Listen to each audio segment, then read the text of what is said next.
خبر شامل کرتے ہیں مبارک پور سے ہمارے اسپیشل رپورٹر راؤ ندیم کی رپورٹ کے مطابق ختیجی پل فاروق آباد مبارک پور اور گرد و نواح میں احساس کفالت سے مستحق لوگوں کو ملنے والی رقم سے لوٹ مار کا سلسلہ رک نہ سکا۔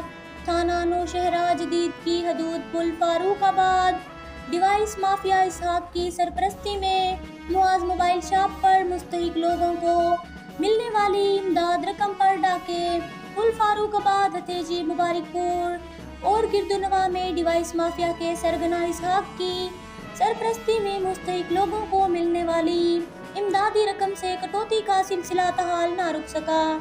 پل فاروق آباد معاذ موبائل شاپ مالک اکرم چنڑ کا موقف دینے سے انکار۔ مزید تفصیلات کل کے شمار میں انتظامیہ نے بھی ساز باز کر کے چپ سادھ لی۔ اہل علاقہ کا FIA اور دیگر اداروں سے کارروائی کا مطالبہ۔